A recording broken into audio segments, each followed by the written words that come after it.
car audio. What's hot now? Like, what are the speakers? What are the hot subs? What's the amp that you should be using? I don't know, man. What are the speakers that are the inside speakers that you should be using? Like, back in the day, it was pretty clear, right? Like, you kind of knew that, like, the top brands, and like if you stuck with these brands, you'd be okay. Right. Is it like that? It's still like that though, because you still got your big brands. You still got your JL Audio. Okay. You still got your Kenwood. You still got your Kicker. Like, you still got the big name brands that are out there. But then you've got, like, in the sound quality side of things, you've got these niche brands, these owned by some dude who's operating out of his house, and he gets shipments in from a build house over in India or something like that, or in China, and then they build a brand off of that. Now, that's pretty much how it goes. But are those, like, is Kenwood still, like, I remember Kenwood was, like, okay. Like, it was, they were like, not, like, the hottest thing. So Kenwood head units to me are some of the best head units, but like if you're looking for uber sound quality speakers, they're middle of the road. You know what I mean? Like, you've got to go next tier to get like uber sound quality. Yeah. But a lot of people that I know are running Morel.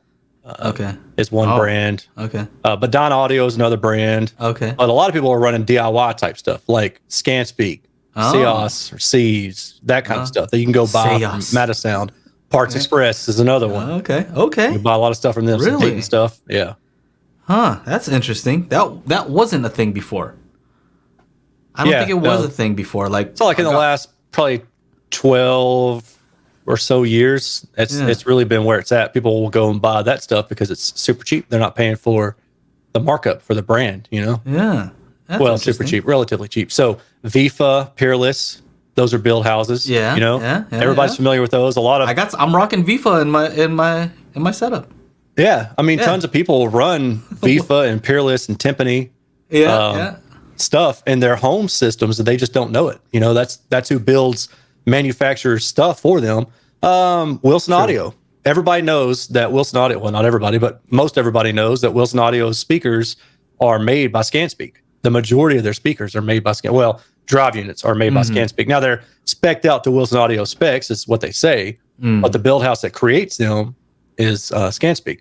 Then Don Audio, I think same thing with that SVS PB16 Ultra. I think that's a driver that you can find. Right? Yeah. So my understanding, when I asked SVS if they had their own build house, I thought they said that they do all their engineering in house, and then that they're built by them, maybe somewhere else, or they're at least built to their spec. Well, I'm just speaking about that particular driver. I mean, how many drivers have an 8-inch voice coil? So it's like, if you just type that in, like, okay, well, this company makes it. Well, like 18-inch subwoofers, the majority of them all had the same basket, because there's a few places that make baskets. Same thing with 24-inch. You'll notice like the majority of the 24-inch subs all look basically the same, because there's only so many people that have the ability to make those baskets. So, all right. So how about this? Let's do a quick, let's just name, throw out some names. You guys out there, throw out some names of like some old school car audio brands, and let's just have fun with it. And just tell us where they at right now, real quick. You don't have to go into too much detail, but I already know, if I said Precision Power before, back in the day, you got those cool amps, and I don't know, that's not the same company EPI, anymore. I don't even know if they're around anymore, man. Honestly. Who else? Well, you had Orion. Orion. Orion. I don't even know if they're on the SPL side of things. I don't know what people are using. Soundstream. Yeah, Soundstream. Oh yeah, dude. I had a modified Soundstream up to a couple years ago. That was just, I don't know. It was super perfect, super low noise floor.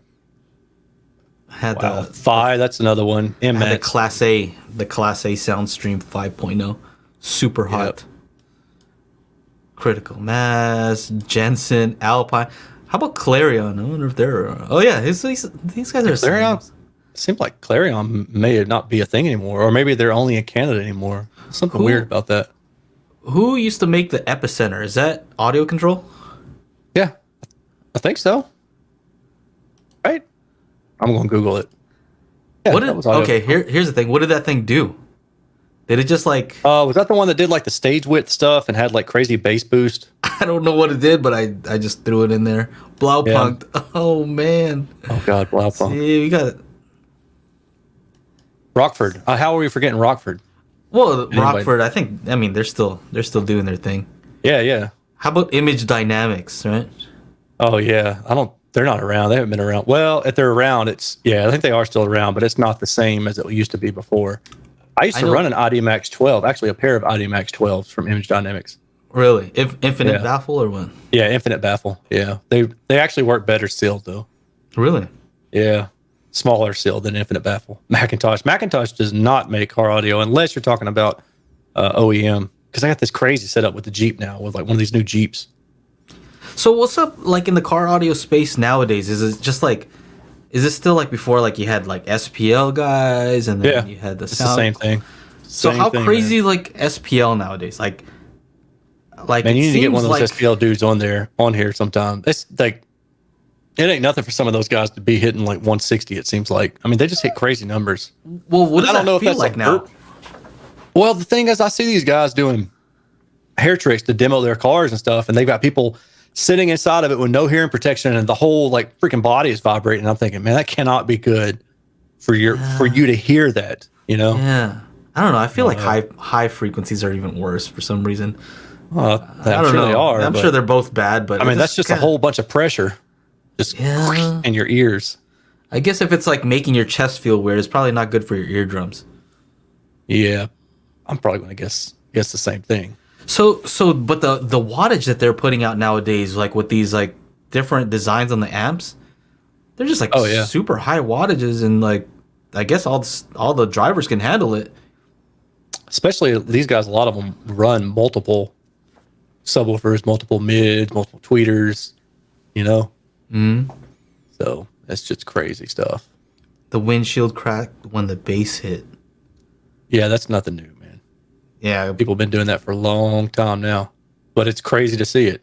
But what's crazy, the ones that are crazy are when you can see, like when they slow it down and do slow-mo, you can actually see not just the door flexing out, but like the windows like moving, and it looks like they're moving like an inch or something like that. And you got these guys leaning against the door to hold them to where they don't move, because you got to think like any sound pressure that is strong enough to push a panel, that means that it's not trapped inside. You know what I'm saying? Yeah. So like if you're trying to hit an SPL score and you're causing panels to move, then you're changing the pressurization of the cabin. Yeah.